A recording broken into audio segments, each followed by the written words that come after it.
साथियों को जय हिंद। साथियों, स्वागत है आपका अपने YouTube चैनल पर, जिसका नाम है समन्वय समिति। विश्वास का दूसरा नाम। हमारा उद्देश्य है होमगार्ड जवानों को जागरूक करना और उसे भ्रमित होने से बचाना। आपके हक की लड़ाई उच्च न्यायालय के माध्यम से लगातार लड़ी जा रही है और जरूरत पड़ी तो जल्द सुप्रीम कोर्ट में भी समन्वय समिति दस्तक देगी। इस लड़ाई में समन्वय समिति ने एक से बड़े एक वकीलों को हायर किया है, जिससे होमगार्ड के हक की बात मजबूती से रखी जा सके। आज का वीडियो बहुत ही महत्वपूर्ण जानकारियों से भरा है। ये वीडियो आपको हर उस बात से अवगत करवाएगा जिसके चलते जवान अपनी नासमझी की वजह से या जागरूकता की कमी डिस्चार्ज हो जाते हैं। सर्वप्रथम आज हरियाणा के अंदर चुनाव चल रहे हैं और राजस्थान के 5000 होमगार्ड जवान हरियाणा के अंदर एक महत्वपूर्ण निष्पक्ष चुनाव कराने के अंदर अपनी भागीदारी दे रहे हैं। उन सभी जवानों को राजस्थान होमगार्ड समन्वय समिति की ओर से धन्यवाद। आगे आपको बताया था कि आज का जो वीडियो है वो बहुत ही महत्वपूर्ण होने वाला है, तो चलिए साथियों ले चलते हैं आपको। आप एक स्क्रीन के ऊपर देख रहे हो जो निर्देशालय गृह रक्षा राजस्थान की ओर से एक मानक संचालन प्रक्रिया जो कि SOP है वो जारी की गई है। ये SOP हमारे DG साहब है राजेश निर्वाण साहब, जो महानिदेशक एवं महासमादेष्टा है, उनके द्वारा जारी की गई है। तो साथियों देखिए क्या कहती है ये SOP। इसके अंदर सर्वप्रथम जो परिपत्र आदेश परामर्श पत्र है उनके संबंध के अंदर बताया गया है। आप इस चैनल को सब्सक्राइब ज़रूर करें और आगे से फॉरवर्ड करें, क्योंकि ये जो न्यूज़ आपको दी जा रही है ये बहुत ज़्यादा महत्वपूर्ण होने वाली है। सर्वप्रथम जो पॉइंट नंबर 1 है उसके अंदर ये बताया गया है कि जो स्वयंसेवकों की निजी पत्र वाली PF होती है उसको सेफ रखना है, और जो भी जवान भर्ती हुआ है जिसका नामांकन हुआ है उसकी सर्वप्रथम प्रति लगाकर उसको संदर्भित करना है, और उसका जो SCR है, जो वार्षिक कार्य का मूल्यांकन है, वो प्रत्येक अप्रैल तक भरा जाना अति आवश्यक है। तो साथियों आपने भी देखा होगा कोटा के अंदर, जोधपुर के अंदर एक फॉर्म दिया था जिसके अंदर 1 साल के अंदर जवान ने क्या क्या किया, उसने कौन से प्रशिक्षण किए, वो कब फीटे गया, उसको क्या प्रशंसा पत्र मिला, क्या शास्ति मिली, इन सब के बारे में 1 साल का कार्य मूल्यांकन किया गया है। और इसके अंदर प्रशिक्षण प्रभारी, कंपनी कमांडर व समादेष्टा अपनी अपनी टिप्पणियाँ करके आगे फॉरवर्ड कर रहे हैं। तो साथियों ये चीज़ बड़ी ध्यान रखने वाली है कि अब पहले तो SCR के अंदर मात्र एक खाना होता था जिसके अंदर प्रशिक्षण प्रभारी के द्वारा उत्कृष्ट, अच्छा, बहुत अच्छा ऐसी टिप्पणियाँ की जाती थी, लेकिन अब एक फॉर्म दिया जा रहा है जिसके अंदर पूरे साल का विवरण लिखा जा रहा है। इसलिए कहीं कोई गलती नहीं करे, क्योंकि यदि कोई गलती करता है तो अब उसके अंदर अंकित होगा और वो SCR आपके PF में लगेगी, जो आगे बड़े ही दुखदायी साबित हो सकती है। इसलिए ज़्यादा अच्छा होगा कि आप वार्षिक मूल्यांकन फॉर्म के अंदर अच्छे से अच्छा करें, जिससे भविष्य के अंदर आपको कभी कोई परेशानी नहीं हो। सेकंड, जो संपर्क सभा होती है, जो संपर्क परेड होती है, जिसके अंदर ड्यूटियों का आवंटन किया जाता है, इसके अंदर जो रोटेशन प्रणाली है उस पर बताया गया है। इसके अंदर 2 पार्ट किए गए हैं। एक होता है सामान्य ड्यूटी जो कि रोटेशन तय चलती है, एक होता है नियमित ड्यूटी रोटेशन, यानी कुछ मांग करता एजेंसी होती है जिनको चतुश्रेणी कर्मचारी के स्थान पर उक्त कार्मिक की आवश्यकता होती है, उक्त वॉलंटियर की आवश्यकता होती है। क्योंकि आप जानते हो कि यदि विभाग के अंदर प्रतिदिन प्रति महीने यदि जवान चेंज होते हैं तो उनकी कार्यशैली प्रभावित होती है। वो बार बार हर जवान को समझा नहीं पाते या हर जवान 1 महीने के अंदर नहीं समझ पाता। इसके लिए हमारे जवान काफ़ी शिकायतें करते रहते हैं कि उसकी ड्यूटी रोटेशन से चलती है, वो रेगुलर चलता है। तो साथियों, आप सबको वापस बताया जा रहा है कि ये मुख्यालय के परिपत्र के अनुसार चलते हैं, जिसके अंदर एक लेटर जारी है। उसके अंदर बताया गया है कि मांगकर्ता एजेंसी के द्वारा मांगने पर 100% चतुर्थ श्रेणी कर्मचारियों की जगह जो भी रिक्त पद है उस पे जवान लगते हैं, वो आप 100% लग सकते हो। मतलब जो मांगे, जिसका लिखित में आदेश हो वो चला जाए। तो ये व्यवस्था पूर्व महानिदेशक द्वारा की जा चुकी है और इसी के आधार पर होमगार्ड विभाग मांगे गए जवानों का नियोजन करता है। इसलिए आप इस परिपत्र का ध्यान रखें। ये ना हो कि आप झूठी शिकायतें करते रहे कि विभाग के द्वारा उक्त को पैसे लेके भेजा जा रहा है या ऐसा किया जा रहा है। ये बड़ा ही घातक है। ये सब परिपत्रों के अनुसार लगते हैं, इसलिए ध्यान रखें। इसमें एक चीज़ और ध्यान देने वाली बात है कि इसके अंदर लिखा गया है कि सूचना पट है, उस पर जो अनुपस्थिति आती है उसमें 10% सदस्य की जो सूची है वो पूर्व में चस्पा कर दी जाए, जिससे कभी भी कोई अनुपस्थित रहे तो जो नंबर वाइज जवान है जिसकी सूची चस्पा है उसका नंबर 1 वाला जवान ही ड्यूटी पे जाए। तो साथियों, इस चीज़ पे एक पारदर्शिता आएगी। कभी भी कोई गैरहाजिर होता है तो उसकी जगह जाने वाला जवान वही रहेगा जिसका सूचना पट पे नाम होगा। तो एक बहुत ही अच्छी पहल है कि जो 10% रिजर्व वॉलंटियर है उनकी सूचना चस्पा की जा रही है। इसके अलावा संपर्क परेड के अंदर जो भी रजिस्टर वगैरह है उसके अंदर साइन होते हैं। अब से नया आदेश जारी हो गया है, एसओपी जारी हो गई है। यदि कोई जवान अनुपस्थित रहता है और नहीं जाता है तो उसकी तुरंत प्रभाव से गैरहाजिरी डाल दी जाएगी। और आपको पता है और नहीं पता है तो राजस्थान होमगार्ड समन्वय समिति के द्वारा आपको बताया जा रहा है कि पूर्व के अंदर ऐसे परिपत्र जारी हो चुके हैं जिसके अंदर लगातार 3 माह तक संपर्क परेड में गैरहाजिर होने पर नोटिस जारी होता है, स्पष्टीकरण मांगा जाता है और उसे डिस्चार्ज करने हेतु कार्रवाई प्रारंभ कर दी जाती है। तो साथियों, ध्यान रखें, संपर्क परेड एक ऐसी प्रक्रिया है जिसके अंदर प्रति माह जाना अति आवश्यक है। इससे आप अनुपस्थित नहीं हो। इसके अलावा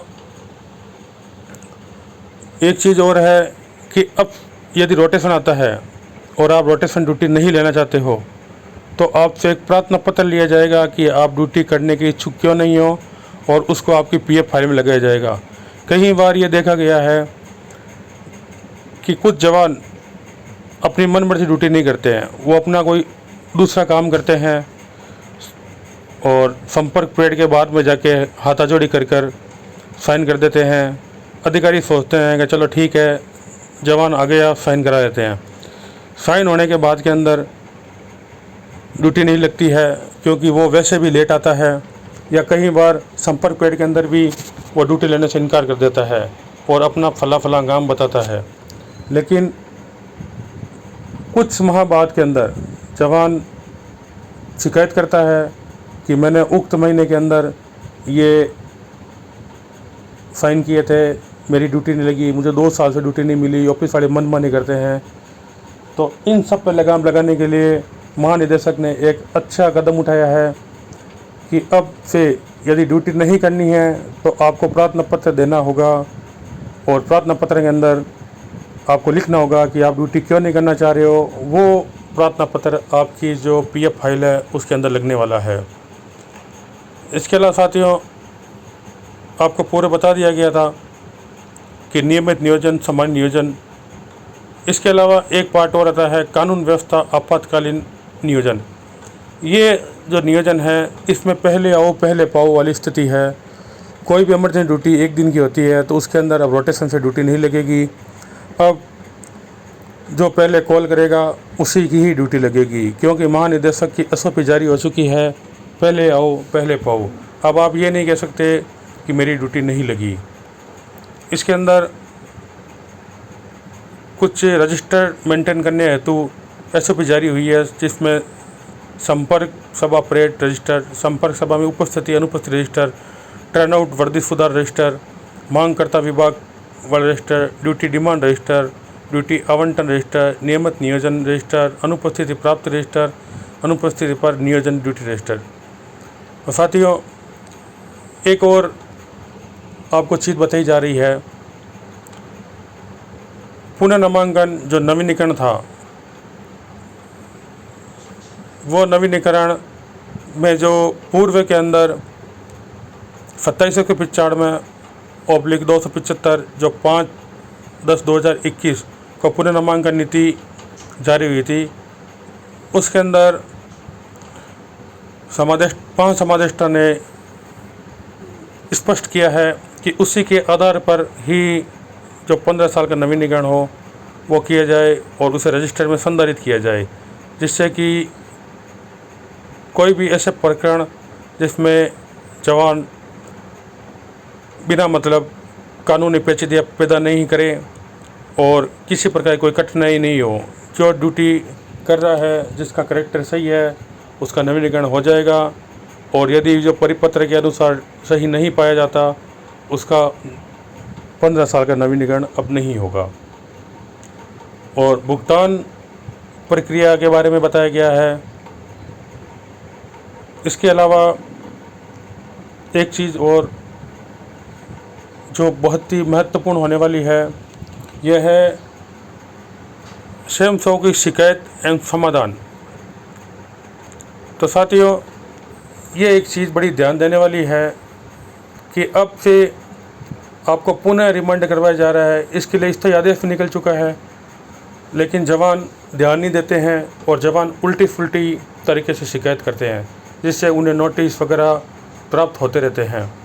कई जवानों को मैंने भी देखा है कि सीधे 181 पे कॉल करते हैं और पेमेंट ना आने की स्थिति, या पेमेंट नहीं आया, या और कोई मैटर होता है, वो सीधे ही मुख्यमंत्री कार्यालय के अंदर प्रेषित कर देते हैं, जो कि गलत है। जिसके अंदर विभाग के द्वारा कई बार नोटिस जारी किए गए हैं कि आपने हमें अवगत नहीं करवाया और आपने डायरेक्ट करवा कर विभाग की छवि धूमिल कर दी, और उन्हें 8A का नोटिस जारी कर दिया जाता है। तो साथियों, यदि शिकायत है तो उसका समाधान में क्या करना है, उसके अंदर स्पष्ट बताया गया है कि अर्दली रूम, जो अर्दली कक्ष है, इसका एक बड़ा रोल है। यदि आपकी कोई शिकायत है, आपकी कोई परेशानी है, तो आप अर्दली रूम के अंदर जाकर एक एप्लीकेशन लिखो और एप्लीकेशन आप अर्दली रूम के अंदर दो, जिसकी बाकायदा आपको रिसिप्ट मिलेगी, और उसका 30 दिन के अंदर समादेष्टा के द्वारा, उप समादेष्टा के द्वारा एक निराकरण किया जाएगा। यदि आप निराकरण से संतुष्ट नहीं हो तो ये शिकायत डायरेक्ट डीजी स्तर तक चली जाएगी, निर्देशालय चली जाएगी, जहाँ पे आपको उपस्थित होकर पूर्व विवरण के साथ डीजी साहब के समक्ष उपस्थित होकर आप अपनी बात रख सकते हो कि मेरी ये प्रॉब्लम थी, मैंने समादेष्टा के अर्दली रूम के अंदर शिकायत दी, मेरा निवारण नहीं हुआ, तो उसका सेकंड स्टेप आपके पास आया हूँ।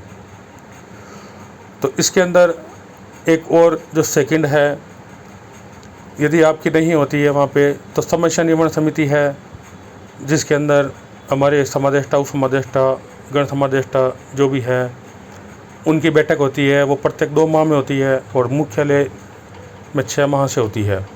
तो उसके अंदर भी आप शिकायत दे सकते हो कि मेरी ये उक्त समस्या है, मेरा पेमेंट नहीं आ रहा है, या मेरा नियोजन इस प्रकार से नहीं किया जा रहा है, या जो भी आपकी शिकायत हो, उस संबंध के अंदर आप समस्या निवारण समिति में दे सकते हो।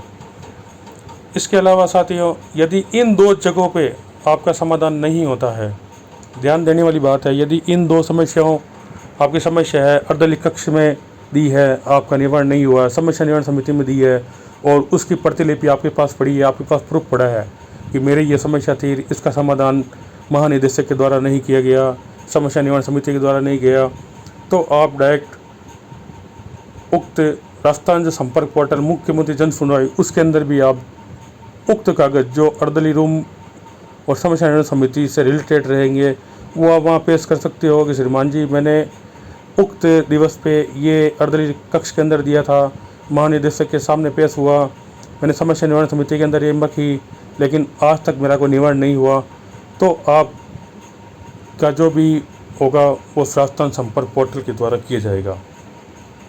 तो साथियों, ये एक बहुत ही विशेष ध्यान देने वाली बात है।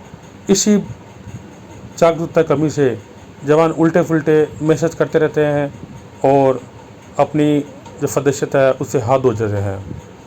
तो आज से साथियों ध्यान रखना, फर्स्ट अर्दरी रूम, सेकेंड समस्या निवारण समिति, यहाँ पे नहीं हो तो थर्ड के अंदर राजस्थान संपर्क पोर्टल या मुख्यमंत्री जन सुनवाई। इसके अलावा जो भी स्वयं के आचरण नियम थे जिसके अंदर आपको बार बार बताया जा रहा था कि जो भी हमारा जो एक गृह रक्षा का संगठन है वो एक स्वयंसेवी संगठन है जिसके अंदर बेल्ट पर फोर्स है, इसके अंदर कुछ नियम कायदे लागू होते हैं, वो आपको बार बार बताए जा रहे थे। तो साथियों, SOP जारी हो चुकी है महानिदेशक के द्वारा। आप भविष्य के अंदर इस चीज़ का ध्यान रखें और जो भी आपकी समस्या हो वो आप अर्दरी रूम समस्या निवारण समिति के बाद राजस्थान संपर्क पोर्टल पर रखें। जय हिंद, जय भारत।